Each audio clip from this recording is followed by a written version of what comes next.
misaotranao jeso malalo tratrizao fotoana mamizao ianaranay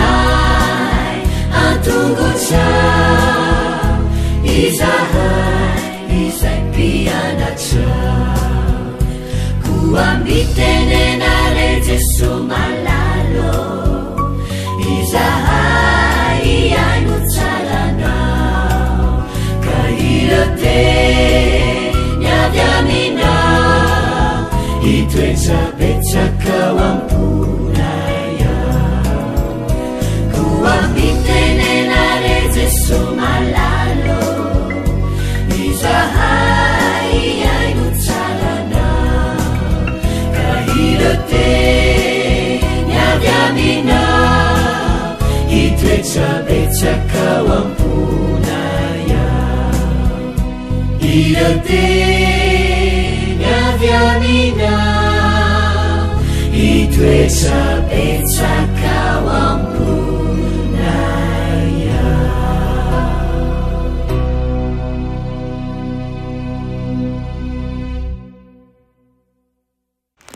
Faly miarabantsika tsirairay avindray tonga eto amin'ny fandraisana ny lesina ho an'ny tanora zokiny isika amin'ity ity nasananao an-tsany ihany koa anaraka ny fandinihan'ny ten'Andriamanitra eto lohandirantsika ny amin'ny lesina anio dia vavaka isika dia Andriamanitra tsara indrindra mbola velosaranao izay no ny amin'ny fitahiana sy fitantananao anay andray ny teninao indray izay ankehitriny dia aoka ho vonosinao amin'izany ny fonay ary ambolena zavatsoa mba ahafahanay manao ny tsara kokoa hatrany amin'ny anaranao amin'ny anaran'i Jesosy amen. Ohateny lesinantsika androany dia manao hoe mihoatra lavitra noho izany tsy safidy fa zavatra tsy maintsy atao ny fampiatram-bahiny tany Palestina tamin'ny taonjato voalohany rehefa nandeha vahiny ilay lehilahy ao amin'ny fanoharana dia zava-dehibe tsy maintsy atao ny manome hanina n'izany vahiny izany tsy betsaka nefa ny hanina tamin'izany ary tsy maintsy ny asa mafy ny olona mba azahoan'ny ankohonany an'izay nilainy izy ireo isan'andro todo safidy manahirantsaina ilay lehilahy ao anatin'ny fanoharana nataon'i Jesosy na izy ho mpampiatrany mahantra na hanelingelina mpiray vodirindrina amin'ny misasakalina nanapa-kevitra izy fa ny fanelingelenana ny namany no safidy tsara kokoa tsy fanelingelenana tsotra ny fandondoana amin'ny misasakalina fa tena lehibe efitra nitokana ihany manko nananan'ny akamaroan'ny tokantrano tamin'izany andro izany izany hoe ao ny ankohonana rehetra ny miara-matory manaitra ny ankohonana manontolo izany rehefa misy ny olona mandondona zavatra anankiray ny manaitra olon-dehibe fa zavatra anankiray hafa mihitsy koa manaitra zaza herintaona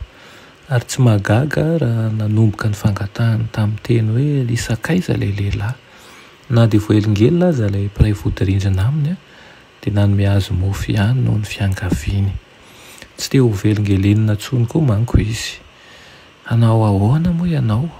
raha misy olona anankiray izany mandondony ambaravarana angataka mofo amin'ny misasakalina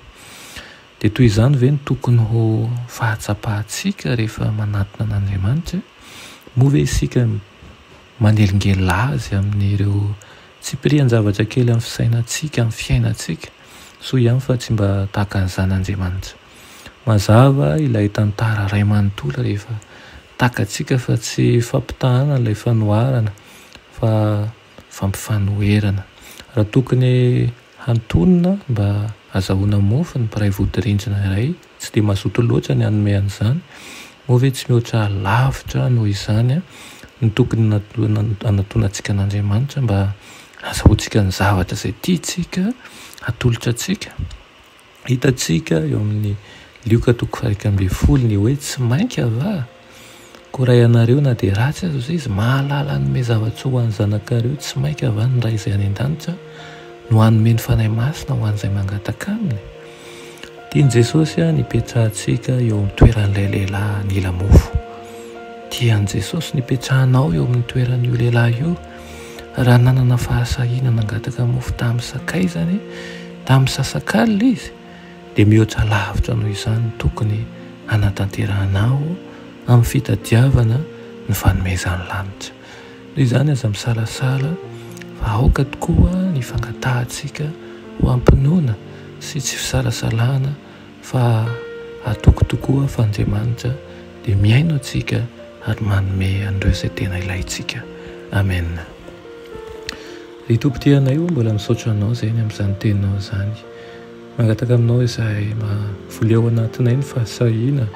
mangataka aminao indrindra ny zavatry ny fanahy izay ampitombo ny finoanay ary koa tsy salasalana eny hanantona anao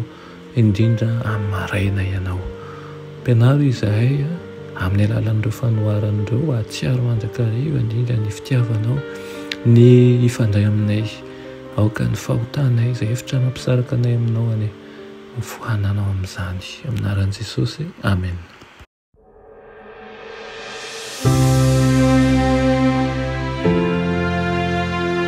Mianatra eo an-tongotry Jesosy isan'andro.